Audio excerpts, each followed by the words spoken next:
ઓમ શ્રી ગણેશાય નમઃ. જય શ્રી કૃષ્ણ મિત્રો. સપ્ત નદી માતાની કથા. બધા જ યુગોમાં પૂજનીય છે આ 7 નદીઓ. મોક્ષદાયીની કથા છે આ. ગંગા, યમુના, સરસ્વતી, નર્મદા, ગોમતી, ગોદાવરી, સરયુ વગેરે આ 7 નદીઓની આપણે કથા પૂરા ધ્યાનથી મનથી સાંભળશું. આ માતાઓ, આ નદીઓ આપણા પાપોને નષ્ટ કરનારી માતાઓ છે. પ્રિય ભક્તગણો, ગંગા તથા અન્ય નદી માતાનું વર્ણન કરતા વેદ વ્યાસજી ઋષિ કહે છે કે બધા જ નદીઓના દર્શનથી, નદીના પાણીના સ્પર્શથી, જળપાન કરવાથી તથા નામ કીર્તન કરવાથી સેંકડો તથા હજારો પાપોને ગંગા તથા અન્ય નદીઓ પવિત્ર કરે છે. જે પ્રકારે દેવતાઓને અમૃત, પિતૃઓને શ્રાદ્ધ તથા નાગોને સુધા તૃપ્તકારક છે, તે પ્રકારે મનુષ્યને ગંગા જળ તૃપ્તકારક છે. પ્રિય ભક્તો, આ એવી માતાઓ છે જે જીવનદાયિની છે. એના વિના આપણો ઉદ્ધાર બહુ જ કઠણ છે. આ એવી માતાઓ છે જે આપણને સુખ, સમૃદ્ધિ, મોક્ષ પ્રદાન કરે છે અને આપણે સુખ સમૃદ્ધિ મેળવીએ છીએ. માટે તેમની ગાથા તથા કથા જરૂર સાંભળજો. તો ચાલો આ માતાઓને આપણા હૃદયમાં ઉતારીને તેમની શ્રદ્ધાપૂર્વક કથા સાંભળીશું અને પોતાને કૃતાર્થ કરીશું. બધા જ નદી માતાઓ, હે બધી જ નદી માતાઓ, હું દેવ અને દૈત્ય દ્વારા પૂજનીય તમારા પાદ પદ્મનો પ્રણામ કરું છું. તમને પ્રણામ કરું છું. તમે મનુષ્યને સદાય તેના ભાવ અનુસાર ભોગ અને મોક્ષ પ્રદાન કરો છો. હે નદી માતાઓ, તમારી કૃપા દ્રષ્ટિ એ બધા જ ભક્તો પર બનાવી રાખજો. જે બધા માતા, બહેનો અને ભાઈઓ બંધુ આ કથાને સાંભળી રહ્યા છે અને સંભળાવી રહ્યા છે અને હોકારો ભરી રહ્યા છે, તેમને સુખ સમૃદ્ધિ આપજો. તેમના પાપોને નષ્ટ કરીને તમારા ચરણોમાં સ્થાન આપજો. એવી પ્રાર્થના છે નદી માતા. ભક્તો, આગળ વધતા પહેલા આપણી સુખ સમૃદ્ધિની કામના માટે વિડીયોને એક લાઈક જરૂર કરજો. જો તમે કથાને સાંભળી રહ્યા છો તો પૂરી સાંભળજો. આનાથી મન ઈચ્છિત ફળની પ્રાપ્તિ થાય છે. સપ્ત નદી માતાની જય. જય ગંગા મૈયા. હર હર ગંગે. ગંગા માતા અને સરસ્વતી માતાની કથા. એક વારની વાત છે. માં સરસ્વતી બ્રહ્મલોકમાં તેમની વીણા વગાડી રહ્યા હતા. એટલામાં માં લક્ષ્મી ત્યાં પ્રગટ થયા. માતા સરસ્વતીએ માં લક્ષ્મીનું સ્વાગત કર્યું અને તેમને આસન પર બેસાડ્યા. પછી માતા સરસ્વતીએ એમનું અહીં આવવાનું કારણ પૂછ્યું. એટલે માતા લક્ષ્મીએ અભિમાન સાથે કહ્યું કે હું તો લક્ષ્મી છું. હું તો જન કલ્યાણના કાર્યમાં બહુ જ વ્યસ્ત રહું છું. આજે મને થોડો સમય મળ્યો તો વિચાર્યું કે ચાલને તમને મળી આવું. મારે બધાને ધન, વૈભવ અને સુખ આપવાનું હોય છે. મારા વિના તો આ દુનિયા ચાલી શકે જ નહીં, ભરણ પોષણ થઈ જ શકે નહીં. અને ફરી માં લક્ષ્મી કટાક્ષમાં બોલ્યા કે જો મારે પણ માત્ર બ્રહ્મલોકમાં બેસીને વીણા વગાડવાની હોત ને તો મારી પાસે સમય જ હોત. માતા લક્ષ્મીની અહંકાર ભરી વાતો સાંભળીને માતા સરસ્વતીને બહુ ક્રોધ આવ્યો. એટલે માતા સરસ્વતીએ કટાક્ષ ભર્યા શબ્દોમાં બોલ્યા, દેવી લક્ષ્મી, તમે તો વૈભવની દેવી છો, પણ છતાંય તમને ચંચળા કહેવામાં આવે છે. તમે ક્યાંય બિલકુલ પણ સ્થિર નથી રહેતા. પણ હું તમારા જેવી નથી. હું તમારાથી બિલકુલ વિપરીત છું. હું જે જગ્યાએ રહું છું, જાઉં છું, ત્યાં આજીવન માટે વસી જાઉં છું. આજીવન શ્વાસ કરું છું. તમને કોઈ પણ ચોરી શકે છે, લૂંટી શકે છે, પણ મને કોઈ નહીં ચોરી શકે, ન લૂંટી શકે. હું તો ઉપરથી વેચવાથી વધુ છું. મારો પ્રચાર પ્રસાર જેટલો પણ થશે એટલી હું વધતી જઈશ. કોઈ પણ મનુષ્ય ગમે તેટલો ધનવાન કેમ ન હોય, પણ જ્યાં સુધી હું એની સાથે નથી હોતી ત્યાં સુધી તેનું જીવન નિરર્થક છે. તેના જીવનમાં ન હોઉં ત્યાં સુધી તેનું જીવન માટી સમાન છે. માં સરસ્વતી ક્રોધમાં આજે લાલ ચોળ થઈ રહ્યા હતા. સાથે માં સરસ્વતીએ એ પણ કહ્યું કે એમના મંત્રો વિના ભગવાન વિષ્ણુની પૂજા પણ અધૂરી છે. માતા સરસ્વતીના તર્કોથી માતા લક્ષ્મી સંતુષ્ટ ન થયા અને ના એની વાતોથી ફર્યા. ત્યાર પછી મા લક્ષ્મી બોલ્યા, હવે આ વિવાદનો નિર્ણય તો માત્ર ને માત્ર શ્રી હરિ વિષ્ણુ જ કરશે, કારણ કે દેવી સરસ્વતી તમને તો વાણીમાં કોઈ ન હરાવી શકે. ત્યાર પછી બંને દેવી મા લક્ષ્મી અને મા સરસ્વતી નિર્ણય કરવા માટે ભગવાન વિષ્ણુ લોકમાં આવ્યા. ત્યાં પહેલેથી જ દેવી ગંગા ભગવાન વિષ્ણુના ચરણોમાં બેઠા હતા. શ્રી હરિને ધ્યાનમાં લીન જોઈને માતા લક્ષ્મી તેમની પાસે જઈને બેસી જાય છે, પણ કોઈ પણ મા સરસ્વતીને બેસવા માટે કહેતું નથી. તો આ બધું જોઈને મા સરસ્વતીને બહુ ક્રોધ આવ્યો અને બોલ્યા, હે દેવી લક્ષ્મી, તમે જ મને અહીં લઈને આવ્યા છો ને, અને તમે તો મને બેસવાનું સ્થાન પણ ન આપ્યું, બેસવાનું પણ ન કહ્યું. મને તમે બોલાવ્યા તો તમે જ છે, બોલાવીને કોઈ સ્થાન નથી આપી રહ્યા બેસવા માટે. શું વિષ્ણુ લોકમાં અતિથિનો આવી રીતે સત્કાર કરવામાં આવે છે? આ સાંભળીને માતા લક્ષ્મી બોલ્યા કે મારો નિવાસ તો શ્રી હરિ વિષ્ણુના હૃદયમાં જ છે, અને દેવી ગંગાને સ્વયં પ્રભુ શ્રી હરિએ તેમના ચરણોમાં સ્થાન આપ્યું છે. આના સિવાય એમની પાસે જગ્યા ખાલી નથી જ્યાં તમને હું સ્થાન આપી શકું. આટલું કહીને બંને દેવી મા ગંગા અને મા લક્ષ્મી બંને દેવી મા સરસ્વતી પર હસવા લાગ્યા. મા સરસ્વતીની મજાક ઉડાવતા જોઈને મા સરસ્વતીને બહુ ક્રોધ આવ્યો. બંને લક્ષ્મીજીએ અને સરસ્વતીએ એના પર હસ્યા. એટલે આ ક્રોધ મા સરસ્વતીથી સહન ન થઈ રહ્યો, એના ક્રોધની સીમા ન રહી. મા સરસ્વતીએ મા લક્ષ્મીને કહ્યું, તમને બહુ અભિમાન છે તમારું વૈભવ અને શ્રી હરિના હૃદયમાં રહેવાનો ને, તો હું તમને અહીંથી દૂર કરી દઈશ અને હું એક દિવસ ભગવાન શ્રી હરિના હૃદયમાં સ્થાપિત થઈ જઈશ. આટલું કહીને માતા સરસ્વતીએ મા લક્ષ્મીને શ્રાપ આપી દીધો અને કહ્યું કે તમે વિષ્ણુ લોક છોડીને ધરતી લોક પર ચાલ્યા જશો, જ્યાં તમે વૃંદાના રૂપમાં જન્મ લેશો. ત્યાં જઈને તમારો ભગવાન વિષ્ણુ સાથે કોઈ સંબંધ નહીં રહે અને ધરતી પર તમારા લગ્ન એક અસુર સાથે થશે. આવી રીતે મા સરસ્વતીએ લક્ષ્મીજીને શ્રાપ આપ્યો. તો આ શ્રાપ સાંભળીને મા ગંગાને સરસ્વતી પર બહુ ક્રોધ આવ્યો અને એણે મા ગંગાએ સરસ્વતીને શ્રાપ આપ્યો કે એ એક નદીના રૂપમાં પૃથ્વી લોક પર વહેશે. પ્રિય ભક્તો, આ શ્રાપ હજી અહીં પૂરો ન થયો, આ વાત હજી અહીં પૂરી ન થઈ. મા લક્ષ્મીનો પક્ષ લેતા દેવી ગંગાએ મા સરસ્વતીને શ્રાપ આપી તો દીધો, પણ મા સરસ્વતીને આ ભેદભાવ બિલકુલ ન ગમ્યો. માટે મા સરસ્વતીએ ક્રોધમાં આવીને દેવી ગંગાને પણ શ્રાપ આપી દીધો કે હું પણ તમને શ્રાપ આપું છું કે તમે પણ પૃથ્વી લોક પર નદીમાં વહેશો અને તમારામાં હાડકાં, કંકણ, હાડપિંજર વહાવવામાં આવશે. પ્રિય ભક્તો, જ્યારે આ શ્રાપની વાત અહીં પૂરી થઈ તો ત્રણેય દેવીઓ પછતાવા લાગી અને એની શ્રાપની મુક્તિના ઉપાયો શોધવા લાગી. એટલામાં ભગવાન વિષ્ણુના નેત્ર ખુલ્યા અને બોલ્યા, હે દેવીઓ, મેં તમારી વાતોને સાંભળી અને સમજી. તમને આ શ્રાપનું ફળ તો તમારે ત્રણેયને ભોગવવું જ પડશે. આ વાત માતા ગંગાને બહુ દુઃખી કરવા લાગી. મા ગંગા બહુ દુઃખી થયા કે હવે એમને મૃત્યુલોકમાં જવું જ પડશે અને ત્યાં જઈને રહેવું પડશે. બધા જ મનુષ્યોના પાપને ધોવા પડશે. ધરતી પર આવવાની વાત સાંભળીને મા ગંગા ગભરાઈ ગયા કે પાપી લોકો તો તેના જળમાં સ્નાન કરશે અને એના પાપ મારા જળમાં છોડીને ચાલ્યા જશે. એ બધા પાપ મારી અંદર સમાવવા પડશે. કહેવાય છે કે બધી જ ઘટના પાછળ કોઈને કોઈ કારણ જરૂર હોય છે.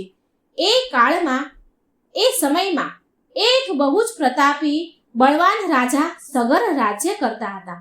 પૂરી ધરતી પર એની શક્તિની ચર્ચા સ્થપાયેલી હતી. આ કારણથી એમણે અશ્વમેઘ યજ્ઞ કરવાનો વિચાર કર્યો. સગર રાજાએ તેમના 60,000 પુત્રો તેમના સૈનિકો સાથે એ ઘોડાને લઈ જવાનો આદેશ આપ્યો.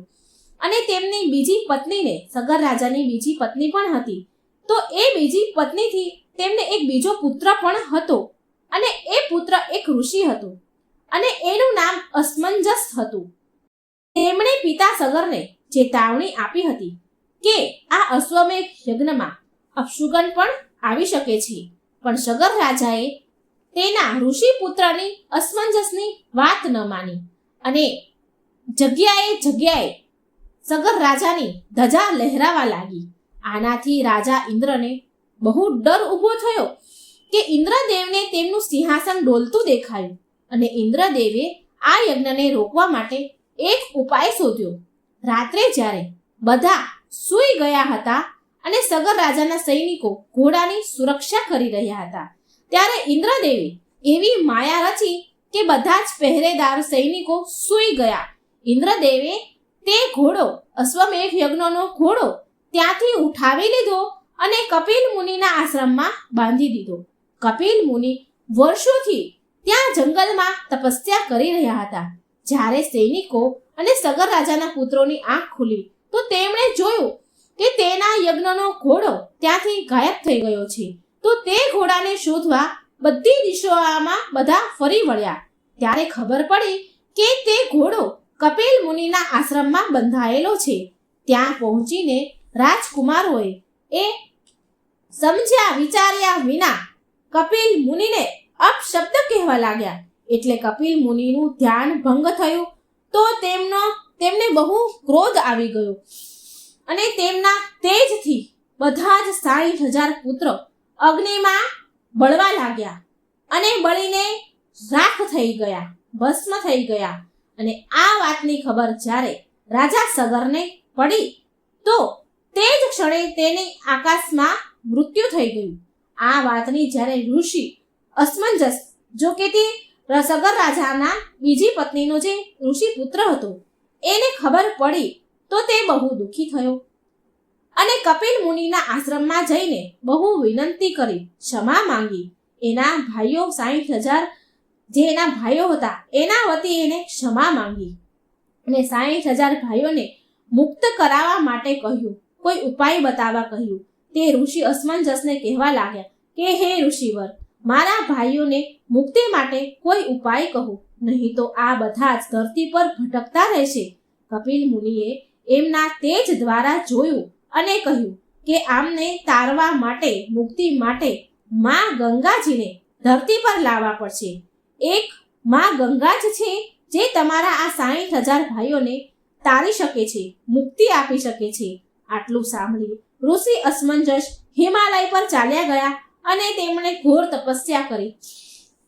પણ ધીરે ધીરે તેમનું શરીર ત્યાં છૂટી ગયું, બરફમાં વિલીન થઈ ગયું. પછી ઋષિ અસમંજસના પુત્ર દિલીપે તે સાધનાને શરૂ કરી. તેમના પૂર્વજોને તારવા માટે કેટલા કાળ સુધી સાધના તપસ્યા કરી અને એ પણ કાળવશ બરફમાં સમાઈ ગયા. જ્યારે રાજા દિલીપના પુત્ર ભગીરથને આ વાતની ખબર પડી તો એમણે પણ માતા ગંગાના અવતરણની કૃપા પ્રાપ્ત કરવા માટે તપસ્યા શરૂ કરી.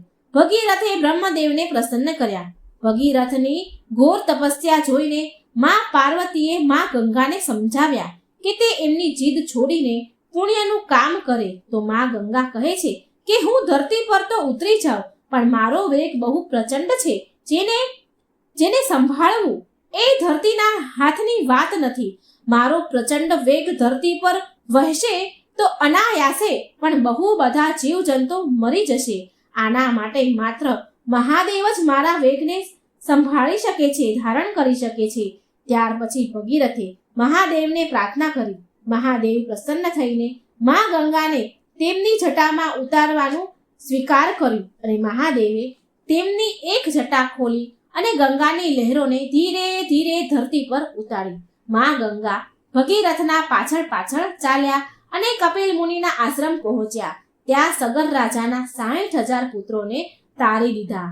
આ પ્રકારે માં ગંગા ધરતી પર અવતરિત થયા અને ત્યારથી માં ગંગા પાપીઓના ઉદ્ધાર કરતા આવ્યા છે. માં ગંગા બધાના જ પાપ નષ્ટ કરે છે. કહેવાય છે કે આ પ્રકારે માં સરસ્વતી દ્વારા માં ગંગાને શ્રાપ આપેલો પણ સિદ્ધ થઈ ગયો અને સરસ્વતી માતા પણ નદી બનીને પૃથ્વી પર અવતરિત થઈ વહેવા લાગ્યા. જય માં સરસ્વતી, જય માં ગંગા. હે માં, તમારા બધા જ ભક્તોના કલ્યાણ કરજો. ઓમ ગંગાએ નમઃ. પ્રિય ભક્તો, હવે આપણે સાંભળીશું માં યમુનાની કથા.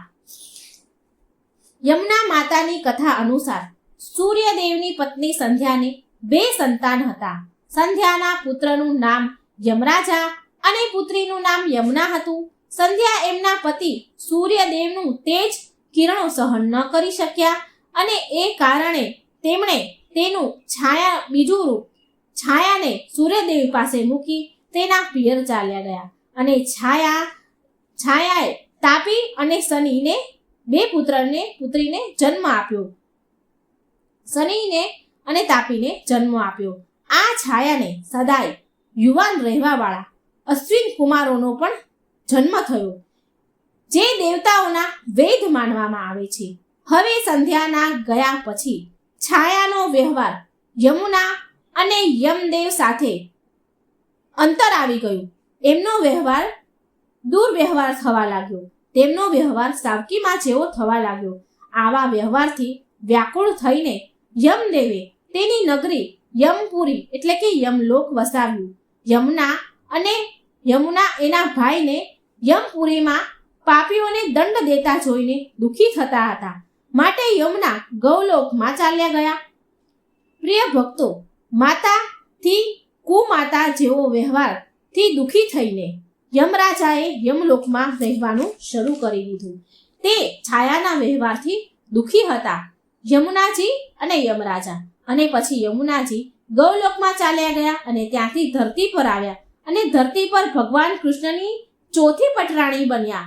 ભગવાન શ્રી કૃષ્ણએ બાળપણની વધારે પડતી લીલાઓ યમુના નદીના તટ પર કરી છે.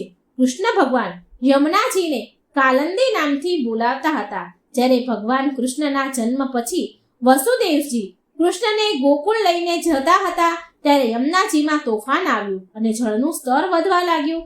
આ જોઈને ભગવાને તેમનો પગનો અંગૂઠો પાણીમાં ડૂબાડ્યો એટલે યમુનાજીનું પાણી શાંત થઈ ગયું અને આમ યમુનાજી ધરતી પર રહેવા લાગ્યા. એક વખતની વાત છે, જ્યારે યમુનાજીને મળવા તેમના ભાઈ યમરાજા આવ્યા તો યમુનાજીએ યમરાજાને ચાંદલો કર્યો અને તેમને વરદાન માંગવા કહ્યું. તો યમુનાજીએ એ વરદાનમાં માંગ્યું કે હે ભાઈ, હું એવું ઈચ્છું છું, મારી એવી ઈચ્છા છે કે જે પણ મારા જળમાં સ્નાન કરે તે યમલોકના દર્શન ક્યારેય ન કરે. આ સાંભળી યમરાજા ચિંતામાં પડી ગયા અને મનમાં વિચાર કરવા લાગ્યા કે આવા વરદાનથી તો યમલોકનું અસ્તિત્વ સમાપ્ત થઈ જશે. યમુનાજી તેના ભાઈને ચિંતામાં જોઈને બોલ્યા, ભાઈ, તમે ચિંતા ન કરો અને મને એ વરદાન આપો કે આજના દિવસે બહેન ભાઈના ઘરે ભોજન કરે તથા મથુરા સ્થિત નગરીમાં મારા જળમાં સ્નાન કરે તે યમલોકના દર્શન ક્યારેય ન કરે. યમરાજાએ યમુનાજીનું આ વરદાન સ્વીકાર કર્યું અને વરદાન આપી દીધું. તો મિત્રો, આ બહેન ભાઈના આ મિલનના તહેવારને ભાઈ બીજના નામે ઓળખાય છે અને આવી રીતે યમુનાજીની બહુ અસીમ કૃપા છે કે તેના જળમાં જે સ્નાન કરે છે તે મોક્ષ પામે છે. તે યમલોકના દરવાજે નથી જતા, ક્યારેય યમલોકનો દરવાજો નથી જોતા. કહેવાય છે કે યમુનાજીને કાર્તિક અને માહ મહિનો બહુ પ્રિય છે, માટે માહ મહિનો અને કાર્તિક મહિનામાં યમુનાજીમાં સ્નાન કરવાની પ્રથા છે. એકવાર પ્રેમથી બોલો યમુનાજીની જય. જય હો યમુનાજી, જય શ્રી કૃષ્ણ. પ્રિય ભક્તગણો, હવે તમે આગળ સાંભળશો માતા સરયુની કથા. સરયુ નદીની આ કથા છે. પુરાણોમાં વર્ણન છે કે એક કથાના અનુસાર સરયુ નદીનો જન્મ ભગવાન વિષ્ણુના નેત્રોના આંસુમાંથી થયો છે. વાત એવી છે કે પ્રાચીન સમયમાં શંખાસુર નામના એક અસુરે વેદોને ચોરીને સમુદ્રમાં નાખી દીધા. એટલે વેદોને સંતાડી દીધા અને પોતે તે અસુર ત્યાં છુપાઈ ગયો. સરયુ નદીમાં જ છુપાઈ ગયો અને ત્યાં જ રહેવા લાગ્યો. અને આ કારણે અધર્મનો પ્રભાવ વધી ગયો અને ધર્મની હાનિ થવા લાગી. માટે ભગવાન વિષ્ણુએ ધર્મની રક્ષા કરવા માટે મત્સ્ય અવતાર ધારણ કરીને તે દૈત્યનો સંહાર કર્યો અને પછી એ વેદો બ્રહ્માજીને આપી દીધા. ધર્મની આ જીતથી ભગવાન વિષ્ણુની આંખોમાં આંસુની ધારા વહેવા લાગી. તેમની આંખોમાં આંસુ આવી ગયા. ત્યારે બ્રહ્માજીએ તેમના કમંડળમાં કૈલાસ સરોવરના માન સરોવરમાં તે કમંડળ સુરક્ષિત કરી દીધું. પછી એકવાર આ કમંડળ જળને વૈવત્સ મુનિએ વાડના પ્રહારથી માન સરોવરમાંથી બહાર નીકાળ્યું અને તેમાંથી જે નદી પ્રગટ થઈ એ જ નદી સરયુ નદી કહેવાઈ. પછી ભગીરથે તેની ઘોર તપસ્યાથી સ્વર્ગથી ગંગાને ધરતી પર ઉતારી અને તેના પૂર્વજોનો ઉદ્ધાર કરાવ્યો અને ગંગા અને સરયુ નદીનો સંગમ કરાવ્યો. પ્રિય ભક્તો, સરયુ નદી માતાની એક કથા બીજી પણ પ્રચલિત છે, જે સીતા માતાથી જોડાય છે. આ વાત એ સમયની છે જ્યારે માતા ભગવાન શ્રી રામ અને લક્ષ્મણ સહિત માતા સીતા ભગવાન શ્રી રામ અને લક્ષ્મણ સહિત 14 વર્ષ માટે વનવાસ જઈ રહ્યા હતા. ત્યારે મા સીતાએ સરયુ માતાને પ્રાર્થના કરી હતી કે તે સહકુશળ પાછા અયોધ્યા નગરી આવી જશે શ્રી રામ અને લક્ષ્મણ સાથે, તો તે સરયુ માતાની પૂજા કરશે.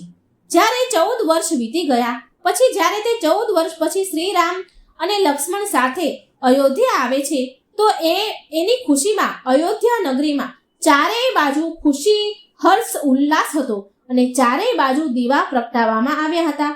આ ઉત્સાહ, આ ઉમંગમાં સીતાજીને સમય ન મળ્યો સરયુ નદીની પૂજા કરવાનો. અને એ સમયે મા સીતાને યાદ આવ્યું કે વનવાસ જતા સમયે મા સરયુને વચન આપ્યું હતું કે તે ફરી એના પતિ અને દિયર લક્ષ્મણ સાથે પાછા સ્વકુશળ આવશે તો પૂજા કરશે, વિધિ વિધાનથી પૂજા કરશે. આમ વિચારીને માતા સીતા લક્ષ્મણને સાથે લઈ ગયા અને રાત્રે સરયુ નદીના તટ પર પહોંચી ગયા. દિવસે સમય ન મળ્યો માટે મા સીતા રાત્રે સરયુ નદીના તટ પર પૂજા કરવા જાય છે. મા સીતાએ સરયુની પૂજા કરવા માટે લક્ષ્મણને જળ લાવવા માટે કહ્યું. હવે લક્ષ્મણ જળ લાવવા માટે ઘડો લઈને સરયુ નદીમાં ઉતર્યા. લક્ષ્મણ જળ ભરી જ રહ્યા હતા એટલામાં સરયુ નદીની અંદરથી અખાસુર નામનો એક મહા અસુર નીકળ્યો, જે લક્ષ્મણને ગળવા માટે આગળ વધ્યો. ત્યારે મા સીતાએ આ દ્રશ્ય જોઈ લીધું અને તેમણે લક્ષ્મણને બચાવવા માટે અધાસુરને ગળતા પહેલા મા સીતાએ લક્ષ્મણને જ ગળી લીધા. લક્ષ્મણને ગળી ગયા. લક્ષ્મણને ગળી જતાની સાથે મા સીતા અને લક્ષ્મણનું શરીર જળ સમાન તત્વમાં બદલાઈ ગયું. આ અદ્ભુત દ્રશ્ય હનુમાનજી જોઈ રહ્યા હતા અને એ એક ઝાડ પાછળ સંતાઈ ગયા. હનુમાનજીએ માતા સીતા અને લક્ષ્મણને મિશ્રિત શરીર એક ઘડામાં ભરી લીધું અને ભગવાન શ્રી રામ સામે ઉપસ્થિત થયા અને બધી જ ઘટના ભગવાન શ્રી રામને હનુમાનજીએ કહી સંભળાવી. હનુમાનજીની બધી જ વાત સાંભળીને શ્રી રામ ભગવાન હસ્યા અને એમણે હનુમાનજીને કહ્યું કે આ રાક્ષસને ભગવાન શિવનું વરદાન છે કે મળેલું છે, માટે રાક્ષસનું વધ તો હું પણ ન કરી શકું. ભગવાન શિવના આ વરદાન અનુસાર અધાસુરનો વધ ત્યારે જ કરી શકાય છે જ્યારે સીતા અને લક્ષ્મણનું શરીર એક થઈને કોઈ તત્વમાં બદલી જાય અને હનુમાન એ તત્વનો ઉપયોગ એક શસ્ત્રના રૂપે કરે. પ્રિય ભક્તો, પ્રભુ શ્રી રામની વાત સાંભળી હનુમાનજીએ એ ઘડાના જળને ગાયત્રી મંત્રથી અભિમંત્રિત કરીને સરયુ નદીમાં વહાવી દીધું. સરયુ નદીમાં એ જળ ભળી જતા નદીમાં આગની જ્વાળા ઉઠી, જેમાં બળીને અધાસુર રાક્ષસ ભસ્મ થઈ ગયો.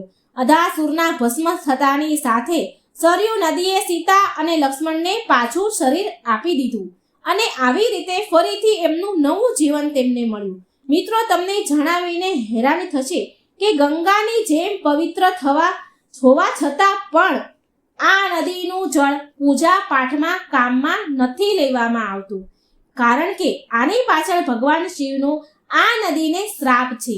ઉત્તર રામાયણ અનુસાર જ્યારે શ્રી રામે સરયુ નદીમાં જળ સમાધિ લઈને તેમના દેહનો ત્યાગ કર્યો હતો, ત્યારે આ વાતથી ભગવાન શિવ બહુ ક્રોધે ભરાયા અને તેમણે સરયુ નદીને શ્રાપ આપી દીધો કે તારું જળ હવે પૂજા પાઠના કામમાં લેવામાં નહીં આવે.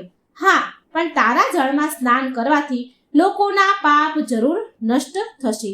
તો મિત્રો, આ હતી સરયુ નદી માતાની કથા. પ્રેમથી બોલો સરયુ માતાની જય. મિત્રો, હવે આપણે સાંભળશું ગોદાવરી નદીની કથા. ગોદાવરી માતાની કથા અનુસાર પ્રાચીન સમયમાં બ્રહ્મગીરી પર્વત ઉપર ઋષિ ગૌતમ તેમની પત્ની અહલ્યા બંને રહેતા હતા અને તપસ્યા કરતા હતા. એ ક્ષેત્રમાં એવા કેટલાય ઋષિ હતા જે ગૌતમ ઋષિથી ઈર્ષ્યા કરતા હતા અને તેમને નીચું દેખાડવાની ભરપૂર કોશિશ કરતા હતા. એકવાર બધા જ ઋષિઓએ ગૌતમ ઋષિ પર ગૌ હત્યાનો આરોપ લગાવી દીધો. વાત એવી હતી કે તે સમયે બધા જ ઋષિઓ એક ષડયંત્ર રચી રહ્યા હતા. રચ્યું હતું એક બહુ જ દુબળી પાતળી મરણ ઓહારતી હોય એવી ગાય, જોકે તે મરણ અવસ્થામાં જ હતી, તેને ગૌતમ ઋષિના ખેતરમાં મોકલી દીધી. હવે એ ગાય ઉગેલો પાક હતો જે ખેતરમાં એ ખાવા લાગી.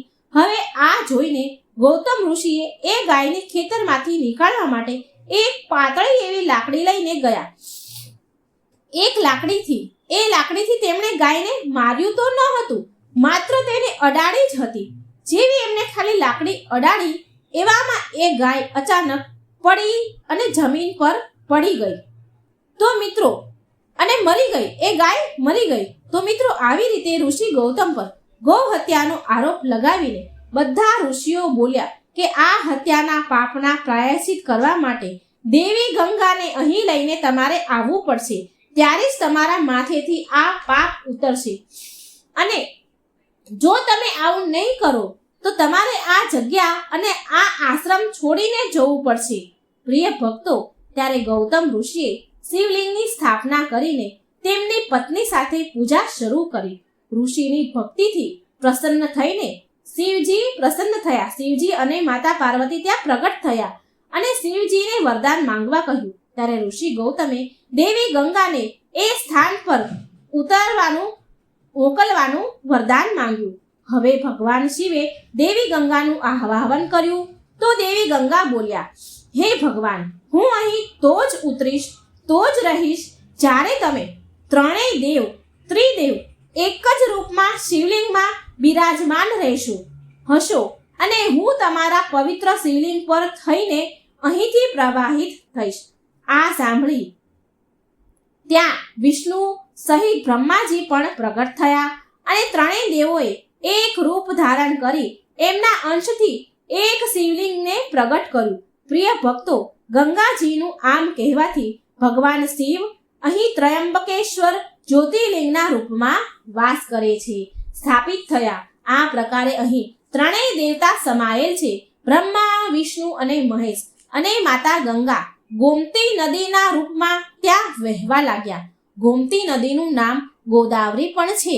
બ્રહ્મા, વિષ્ણુ, મહેશ ત્રણેય દેવ એક સાથે ત્રયંબકેશ્વર શિવલિંગમાં સ્થાપિત થયા. પ્રિય ભક્તો, તમને જણાવી દઉં કે આ ગોદાવરી, જેને ગોમતી પણ કહેવાય છે, આ માતા ગંગા જ છે, જેનામાં સ્નાન કરવાથી, પૂજા પાઠ કરવાથી વ્યક્તિને વૈકુંઠ લોકની પ્રાપ્તિ થાય છે. તે વ્યક્તિના બધા જ પાપ નાશ કરે છે. ગંગાના સમાન આ પાપ મોચની છે. પ્રિય ભક્તો, એકવાર પ્રેમથી બોલો માં ગોદાવરીની જય, ગંગા માતાની જય. ઓમ નમઃ શિવાય. બ્રહ્મા, વિષ્ણુ, મહેશની જય. હર હર ગંગે. મિત્રો, હવે આપણે સાંભળીશું માતા નર્મદા દેવીની કથા. નર્મદા નદીની કથા. નર્મદાને આપણે નદીના નામે ઓળખીએ છીએ. પ્રાચીન માન્યતાઓ અનુસાર ભગવાન ભોળાનાથ અમરકંટક પર્વતના એક તળાવની પાસે તપસ્યામાં લીન હતા. એ સમયે એમના શરીરમાંથી નીકળેલો પરસેવો એક નદીના એણે રૂપ લઈ લીધું. ભગવાનના શરીરમાંથી જે પરસેવો નીકળ્યો એણે નદીનું રૂપ લીધું. જ્યારે શિવજીની તપસ્યા પૂરી થઈ ત્યારે માં નર્મદાએ દર્શન દઈને ભગવાન શિવ અને માતા પાર્વતીને પોતાની અલૌકિક શક્તિનો પરિચય આપ્યો અને આજ શિવજીના પરસેવાથી ઉપસ્થિત નદી માં નર્મદાના રૂપમાં જાણવામાં આવે છે. તપસ્યામાં લીન મહાદેવને ધૂપ તાપથી બચાવીને સેવા કરવા વાળી નર્મદા વિશે જાણીને માં ગૌરીને બહુ આનંદ થયો. માં ગૌરી બહુ પ્રસન્ન થયા અને ભોળાનાથે પ્રસન્ન મનથી તેમને નર્મદા નામથી બોલાવ્યા. આ નામ બે શબ્દથી મળીને બન્યું છે, નરમ અને દાસી, જેનો અર્થ થાય છે સુખ દેનારી. જો આપણે નર્મદા નદીનો ઇતિહાસ અને પૌરાણિક કથા વિશે વાત કરીએ તો નર્મદા માને મૈકાલ નામથી પણ ઓળખાય છે તથા નર્મદાને રુદ્ર કન્યા કહીને પણ સંબોધન કરવામાં આવે છે તથા નર્મદાને ગંગાજી કરતાં પણ વધારે પવિત્ર માનવામાં આવે છે. હિન્દુ ધર્મમાં નર્મદાની પરિક્રમાને પુણ્યશાળી માનવામાં આવે છે. પિતૃઓને મોક્ષ દેનારી નર્મદાને પિતૃઓની પુત્રી પણ કહેવામાં આવે છે. પ્રિય ભક્તો, એક લોકકથા અનુસાર એવી માન્યતા છે કે નર્મદા રાજા મેઘલની પુત્રી હતી. કહેવાય છે કે રાજા મેઘલે તેમની અત્યંત રૂપવાન પુત્રી માટે એવું નક્કી કર્યું હતું કે જે પણ રાજકુમાર ગુલાબ કાવલીના દુર્લભ ફૂલ તેની પુત્રી માટે લાવશે તો તેની પુત્રીના લગ્ન એ ફૂલ લાવવાવાળા સાથે થશે. પછી આ સાંભળીને રાજકુમાર સોનભદ્ર ગુલાબ કાવલીના ફૂલ લઈ આવ્યા એટલે તેની સાથે રાજકુમારી નર્મદાના લગ્ન નક્કી થયા. તે સમયે નર્મદા રાજકુમાર સોનભદ્રના દર્શન ન કરી શક્યા, પણ તેમના રૂપ અને યૌવન અને પરાક્રમની કથાઓ સાંભળી તે મનમાં ને મનમાં સોનભદ્રને બહુ પ્રેમ કરવા લાગ્યા હતા. અને આ બાજુ લગ્ન થવામાં થોડા દિવસ હજી બાકી હતા, પણ નર્મદાથી રહેવાયું નહીં એટલે તેની દાસી જુહીલાના હાથે પ્રેમ પત્ર મોકલવાનું તેમણે વિચાર કર્યો. હવે જુહીલાને પ્રેમ સંદેશ નર્મદાએ લખીને આપી દીધો. હવે જુહીલા તો નર્મદાની દાસી હતી અને સખી સમાન પણ હતી, માટે તેને મજાક કરવાનું સૂઝી આવ્યું. એટલે જુહીલાએ નર્મદા પાસેથી તેના વસ્ત્ર અને ઘરેણાં માંગ્યા અને તે વસ્ત્ર ઘરેણાં પહેરી નર્મદાના ઘરેણાં વસ્ત્ર પહેરી અને રાજકુમારને પત્ર આપવા માટે નીકળી ગઈ. જુહીલા રાજકુમાર સોનભદ્રની પાસે પહોંચી તો રાજકુમાર સોનભદ્રએ તેની સખી જુહીલા નર્મદા સમજી બેઠા, ભૂલ કરી બેઠા અને સોનભદ્ર જેવા રાજકુમારને જોઈને અહીં જુહીલાના મનમાં પણ ખોટ આવી ગઈ. રાજકુમારના પ્રણય નિવેદન પ્રેમને એ ઠુકરાવી ન શકી. પ્રેમભરી વાતો એ જુહીલા ઠુકરાવી ન શકી, કારણ કે સોનભદ્રએ તો નર્મદા સમજીને એની સાથે વાત કરી હતી, તો એ પ્રેમ ઠુકરાવી ન શકી અને જુહીલાને ખોટ મનમાં આવી ગઈ અને સોનભદ્ર રાજકુમારના પ્રેમમાં પડી ગઈ. આ બાજુ જુહીલા હજી આવી નહીં એટલે નર્મદાની ધીરજ ખૂટી, ધીરજના બાણ તૂટ્યા. તેની ધીરજ ખૂટી. તેની દાસીની બહુ આતુરતાથી તે વાટ જોઈ રહી હતી, પણ હજી સુધી દાસી આવી નહીં. હવે જુહીલા ન આવી, એને વાર લાગી એટલે તે પોતે જ સોનભદ્રને મળવાનું વિચારી અને નર્મદા ઘરેથી નીકળે છે સોનભદ્રને મળવા માટે. હવે ત્યાં નર્મદા પહોંચીને જુએ છે કે સોનભદ્ર અને જુહીલા એક સાથે છે એટલે નર્મદા દેવીને અપમાનની ભીષણ અગ્નિમાં બળી ઉઠ્યા અને તરત જ ત્યાંથી ઊંધી દિશામાં ચાલવા લાગ્યા અને હવે પાછી ક્યારેય નહીં આવે આવા નિર્ણય સાથે નર્મદા ઉલટી દિશામાં વહેવા લાગ્યા અને સોનભદ્ર તેની અજાણે થયેલી ભૂલ પર બહુ જ પછતાયા. પણ સ્વાભિમાન અને વિદ્રોહની પ્રતીક બનેલી નર્મદા દેવી પાછા વળીને ક્યારેય આવ્યા નહીં અને કહેવાય છે કે ત્યારથી જ તે જગ્યાથી નર્મદા ઊંધી દિશામાં વહેતા આવ્યા છે. અને આજે પણ માનવામાં આવે છે કે નર્મદા દેવીએ આજે પણ આજીવન વિવાહ નથી કર્યા અને કુંવારી રહી ગયા. નર્મદાને કુંવારી નદીના રૂપમાં પણ ઓળખાય છે. જેવી રીતે આપણે સાંભળ્યું કે આ નર્મદા નદી ગંગા નદી કરતાં પણ વધારે પવિત્ર માનવામાં આવે છે, આવું શાસ્ત્રમાં વર્ણન થયેલું છે. તો મિત્રો, આ હતી 7 નદી માતાની કથા. એકવાર પ્રેમથી બોલો નર્મદા માતાની જય, ભગવાન ભોળાનાથની જય. મિત્રો, હું આશા કરું છું કે 7 નદીઓની પવિત્ર કથા, જો કે તે 7 નદી માતા છે, તે તમને બહુ પસંદ આવી હશે. માટે વિડીયોને એક લાઈક જરૂર કરજો. શેર કરજો અને કમેન્ટ બોક્સમાં હર હર ગંગે જય ભોળાનાથ જરૂર લખજો. તમારું જીવન મંગલમય રહે અને પ્રસન્નતાથી પરિપૂર્ણ રહે આ કામના પ્રાર્થના સાથે કરું છું. જય શ્રી કૃષ્ણ. રાધે રાધે. Thank you.